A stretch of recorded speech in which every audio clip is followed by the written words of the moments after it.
Why, Steve, how can you say that? Well, with your brother standing next to me, how can I say anything else?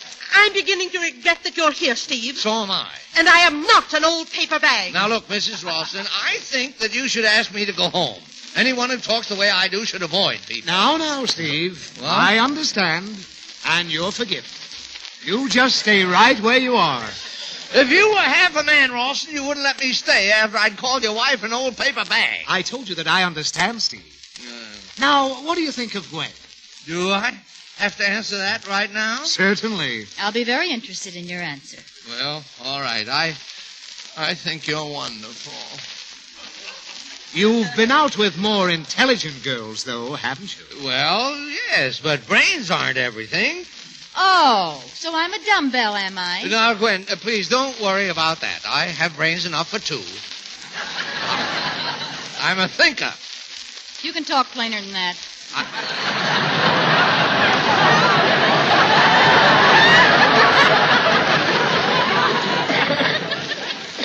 Now, Gwen, I can explain everything. Well, then start explaining. Yes, go ahead, Steve. That'll end it in a hurry. Well, I can explain everything at 4 o'clock tomorrow afternoon. You'd better square yourself, Steve. Tell Gwen what you told me you'd like to do to her. Do you, Benedict snake in the grass? Go ahead. Tell her. Tell her, Steve, or else. I'm not interested in anything Mr. Bennett has to say. Well, you'll be interested in this. Come on now, Steve. Tell Gwen what you'd like to do to her. Well, I said I'd like to kiss her till her ears flew off. Well, that's very romantic. As a matter of fact, Gwen, Steve's under a heavy strain. One of my customers is a doctor, and he said that Steve is what they call a dementia cortical with an overactive thalamic cricosis. Really? What does that mean? I'm a jerk, and it's only 8 o'clock.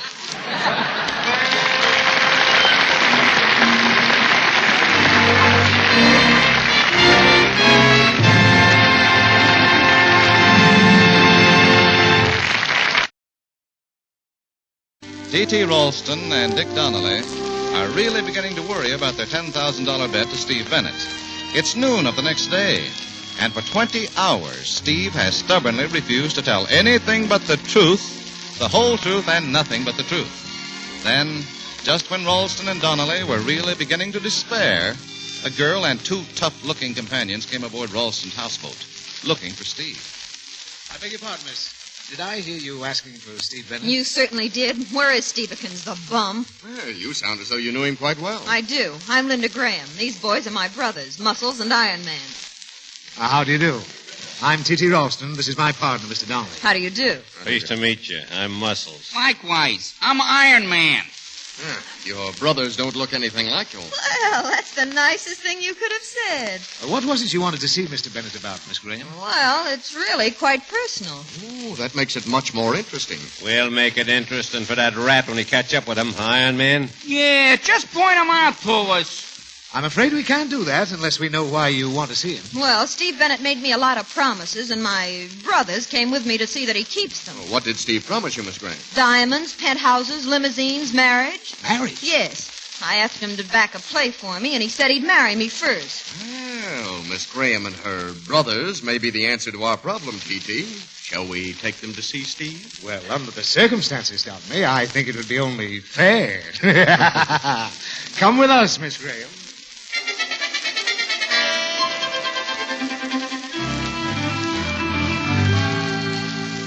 I can't understand you, Mr. Bennett. You've done nothing but insult people from the time you came on this boat. I thought you were going to call me Stevekins.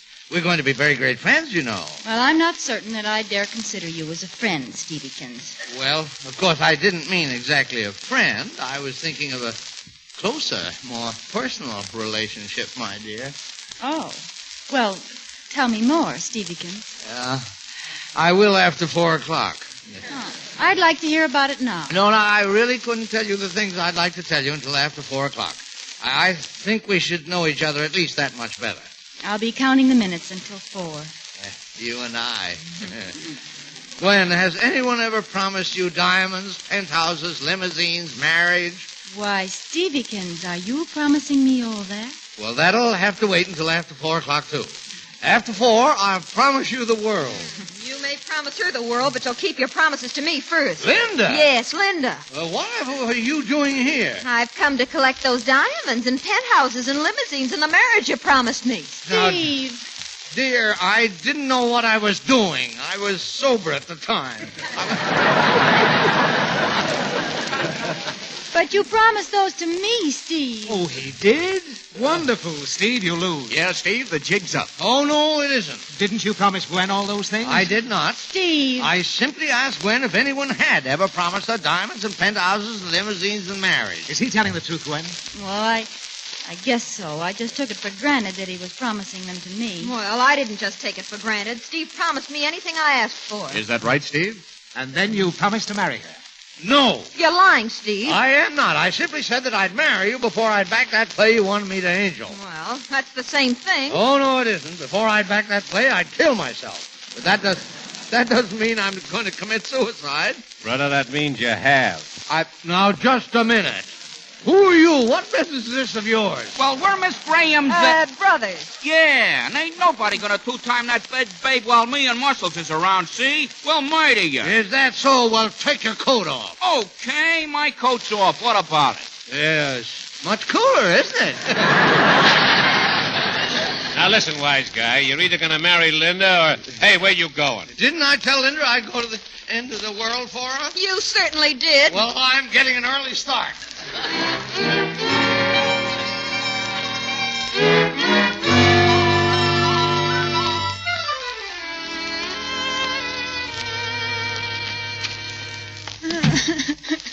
Gwen. What are you doing in my room? Get out of here. I can't. Why not? You're not crippled. I would be if I left this room and those two gorillas with Linda Graham found me.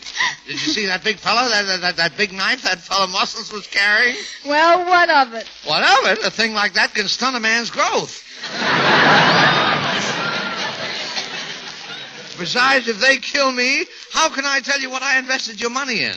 And if I don't tell you, you won't be able to find it. You can tell me before you go. But I don't know yet whether I've doubled it or not. Well, when will you know? At 4 o'clock. If I keep out of sight until then, you'll get $20,000. Oh, how can I believe you? Now, my dear, have I lied to you so far? You know I haven't.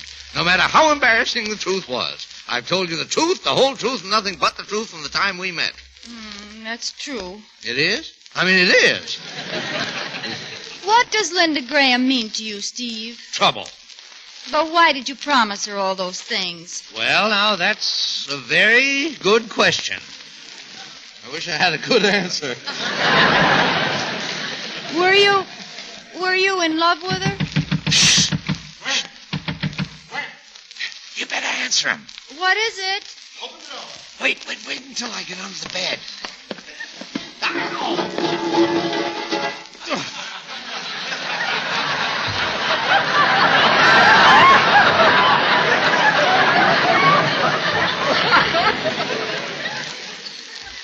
What happened? Is your brother an air raid warden?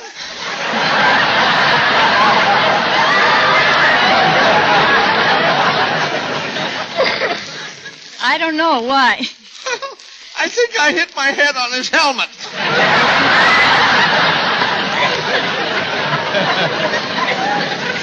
What's going on in there, Gwen? Open the door. Just a second. Turn the radio, Gwen. Then if I make a noise or if they heard us talking before you knocked, you can blame it on the program. All right. I'll be right there. Well, where is he? Where is whom? Steve, we heard him talking in here. Oh, you must have heard the man on the radio. Huh? I was listening to Frank Morgan on the radio. His voice sounds just like Steve's. Listen. Sorry that I'm late, Jockey, but I've just come from a meeting of the North Hollywood Men's Gin and Rummy Club. The entire membership was there, and we decided to have the clubhouse done over, painted, renovated, papered, plastered. Well, we were before the meeting was over. Oh, no! It doesn't Mr. seem George, get possible me that out there of could this be place of two music. voices like that.